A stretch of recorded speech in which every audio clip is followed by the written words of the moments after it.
Olá, senhores, estamos aqui de volta, prosseguindo o nosso estudo do traçado para estudo de viabilidade técnica, econômica e ambiental. Esses estudos de traçados, seguindo bem próximo às recomendações do Departamento Nacional de Infraestrutura de Transportes, o DENIT, que regulamenta esses estudos aqui no Brasil, e desde essas aulas iniciais estamos paulatinamente desenvolvendo esses estudos para lhes dar uma boa formação e aperfeiçoamento profissional que resultará numa melhoria dos projetos e dos traçados de estradas aqui ou em qualquer lugar que vocês fizerem. Bom, esse é o canal Antônio Vieira, eu sou o professor Vieira, e se estão gostando do canal, coloquem um like aí, a esquecer, para ajudar esse canal, para que nós possamos progredir. Bom, na aula passada, na aula 13, nós terminamos fazendo uma apresentação do resumo, assim, no perfil, do traçado de qualquer rodovia ou ferrovia. Lançamos ali vários elementos que servem para comparação dos traçados e até para nos indicar possíveis trechos críticos do traçado que merecem uma atenção especial para que o transporte não entre em colapso, para que um caminhão subindo uma rampa não pare na rampa, não consiga com a sua potência chegar ao final. A mesma coisa um trem que suba uma rampa e faça uma curva lá de raio mínimo e até no limite não consiga prosseguir o seu traçado. Isso seria o colapso da ferrovia e da rodovia. Então isso tem que ser estudado. E nesse nível, como estamos tentando ou procurando aquelas faixas do terreno que melhor se prestam a receber essa rodovia, essa ferrovia, então nós estamos preocupados com isso, porque se não for assim, se não fosse assim, lá na construção, ou numa fase mais adiantada do estudo, quando se prevesse isso, ia se ter um problema muito maior para resolver. Então aqui, se nós encontrarmos a solução aqui, nesse nível de estudos preliminar, há uma grande chance de nos estudos posteriores, de projeto básico e a seguir no projeto de final de engenharia, o traçado seja alcançado, o melhor traçado e um projeto de boa qualidade. Então, prosseguindo. Vamos prosseguir então agora, procurando então resumir mais elementos para a comparação de traçados. E vamos falar de um elemento agora chamado de sinuosidade. Ora, se tivermos dois traçados, vamos imaginar duas rodovias, uma rodovia 1, está ela aqui, uma rodovia 2, podia ser a ferrovia 2, está ela aqui. Estão ali dois traçados esquematizados, a rodovia 1 e a rodovia 2. Pergunta-se, qual das duas rodovias é menos tortuosa? Qual delas tem menos sinuosidade? Aí diria um, eu acho que é 1, outro diria, eu acho que é 2. Então, para tirar esse caráter subjetivo da análise, vamos procurar então estabelecer índices. No caso aqui será o índice de tortuosidade. Índice de tortuosidade, que daqui a pouco eu falo para vocês. Mas, para resumir o traçado, os elementos do traçado, estamos sugerindo esse modelo aqui. Esse modelo pode ser feito no Excel, seria um modelo aqui para esse estudo.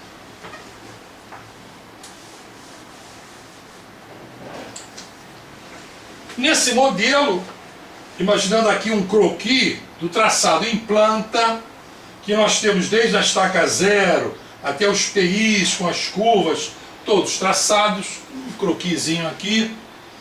E nós temos aqui então, nessa primeira coluna desse modelo, dessa tabela, os pontos notáveis. Depois na outra coluna, a extensão em tangente e em curva desse traçado. Outra coluna com os elementos geométricos da curva, né, o seu raio, seu ângulo central, e depois essa última coluna que nós vamos falar para vocês sobre o índice de tortuosidade, que nós vamos definir e vamos explicar como sendo a razão entre o ângulo central e o raio da curva. Então, olhando aqui o traçado em planta, nós estamos vendo que da estaca 0 até a estaca PC1, tem aqui uma distância, nós já vimos nas aulas anteriores, simulando 3.657 metros. Então é um trecho em tangente, não tem curva, logo não tem raio, logo não tem ângulo central, logo não tem índice de tortuosidade. Depois temos do PC1 ao PT1. Do PC1 ao PT1 é uma curva, logo não tem tangente. O comprimento dessa curva, esse desenvolvimento D, já vimos lá anterior, estamos só resumindo aqui, 375 metros. O raio dessa curva aqui no PI1 é 650 metros, o ângulo central 33,1 graus e depois vamos falar aqui desse índice de tortuosidade. Do PT1 até o PC2 é um trecho em reta. PT1 ao PC2, está vendo aqui? Já vimos na aula passada, na aula retrasada. 4.677 metros do PT1 ao PC2 é um trecho em reta, não tem curva, não tem raio, não tem ângulo central, não tem tortuosidade. Do PC2 até o PT2 é um trecho em curva. Do PC2 ao PT2 é um trecho em curva, então não tem tangente. A curva tem 503 metros de curva, o raio 680 metros e o ângulo central 42,6. Então esse é um modelo que estabelecemos. Então o que esse modelo está nos dizendo? Bom, se nós somarmos todos esses trechos em tangente, interrompi aqui, o somatório deles, nos dá a soma dos trechos em tangente daquele traçado, dessa rodovia ou dessa ferrovia que estamos tratando. Uma tabela dessa para cada traçado. Se somarmos todos os valores em curva, nós vamos ter aqui a soma de todos os trechos curvos. Então a estrada total, o comprimento total, é o comprimento dos trechos em tangente e dos trechos em curva. Podemos até, para efeito de comparação de um e outro, né, de um traçado, podíamos achar um percentual da quantidade da soma total de trechos curvos em relação à soma total dos tangentes. Isso também seria um índice para comparação em termos de o quão mais uma estrada tem trechos retos do que curvas. Isso já dá uma ideia da sua tortuosidade ou da sua sinuosidade. Isso pode ser feito. Bom, mas em relação à tortuosidade,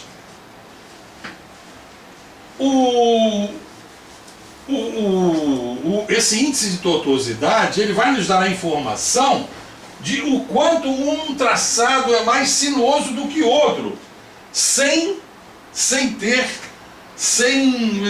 caráter subjetivo. Então reparem só, se nós temos dois traçados em tangente, está aqui, dois traçados em tangente, e esse traçado aqui é feito aqui por o ângulo central é o mesmo, aqui o ângulo central é o mesmo.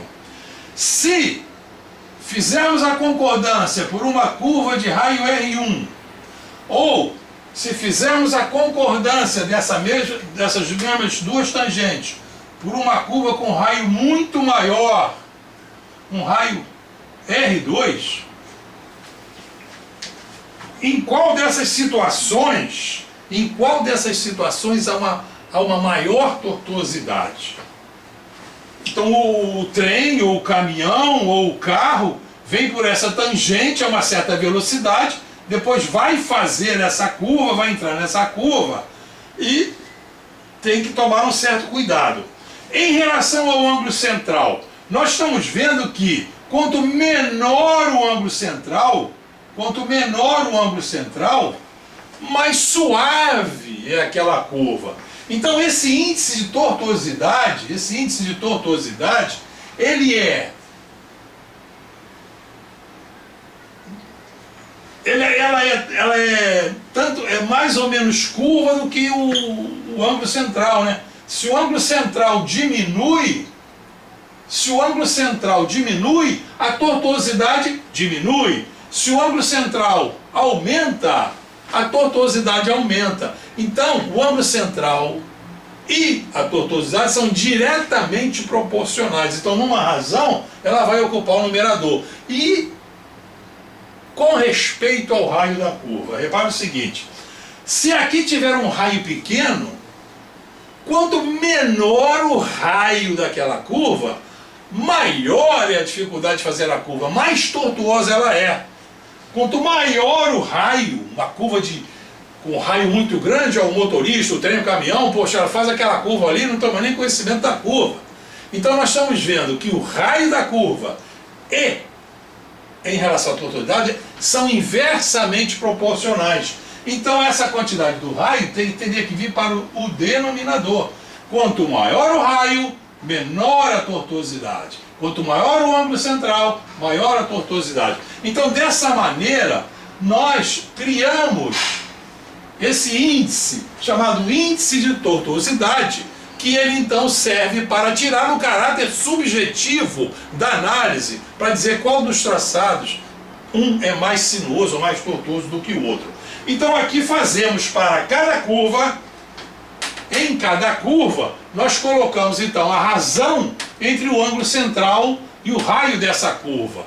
Então nessa primeira curva, o ângulo central é 33,1 metros, o raio é 650, 33,1 dividido por 650 dá 0,0509 graus por metro. Essa unidade não quer dizer nada, grau por metro. Mas ela mede, é um índice que mede a tortuosidade, né? E assim por diante.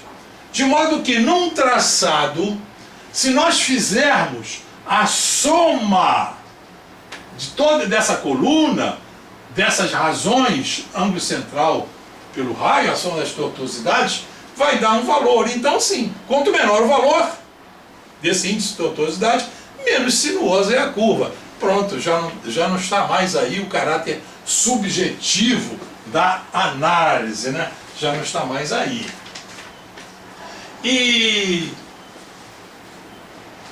eu quero ressaltar aqui em relação às normas do Denidt, que ele aconselha para índice de tortuosidade, o Denidt não manda, não sugere que se faça essa relação. O Denidt sugere que se faça o somatório dos ângulos centrais pelo comprimento da estrada, comprimento total, pelo comprimento da estrada. Então, somando-se todos os ângulos centrais da estrada, vai se somando esse, vai se somando esse, a soma de todos os ângulos centrais dividida pelo comprimento da estrada também dá um índice de tortuosidade.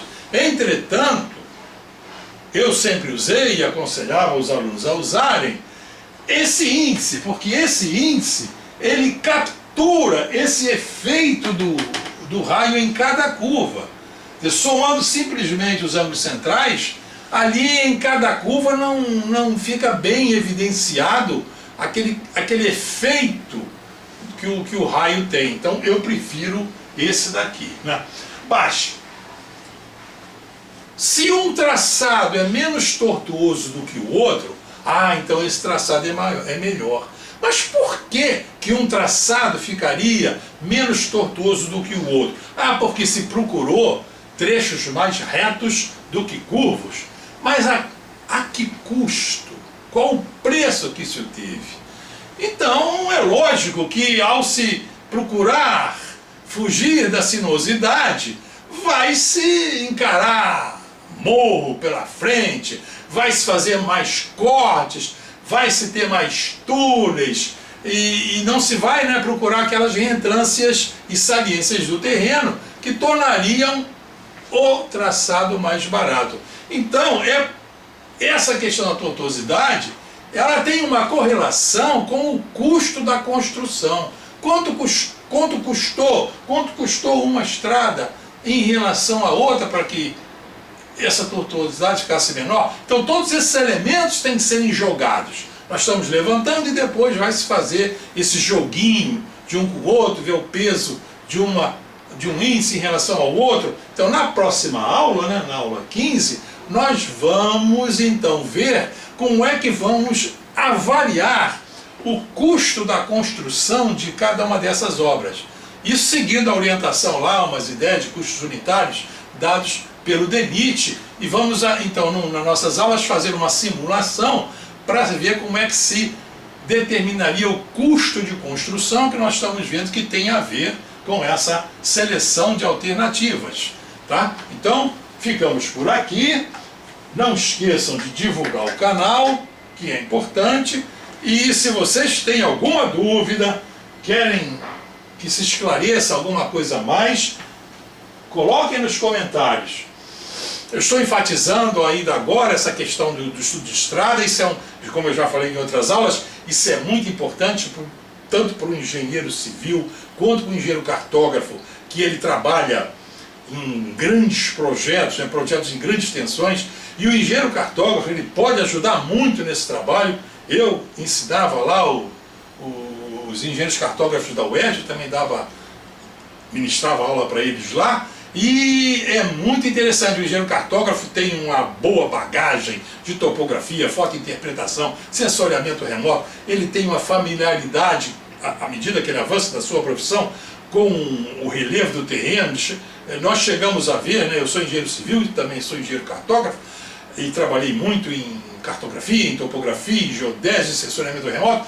Com a prática, nós chegamos a olhar uma carta topográfica ali, cheia de coordenadas, nós vemos em relevo, nós vemos perfeitamente onde é mais alto, mais baixo, sem precisar examinar muita coisa. Então, até a próxima, pessoal, e boa sorte!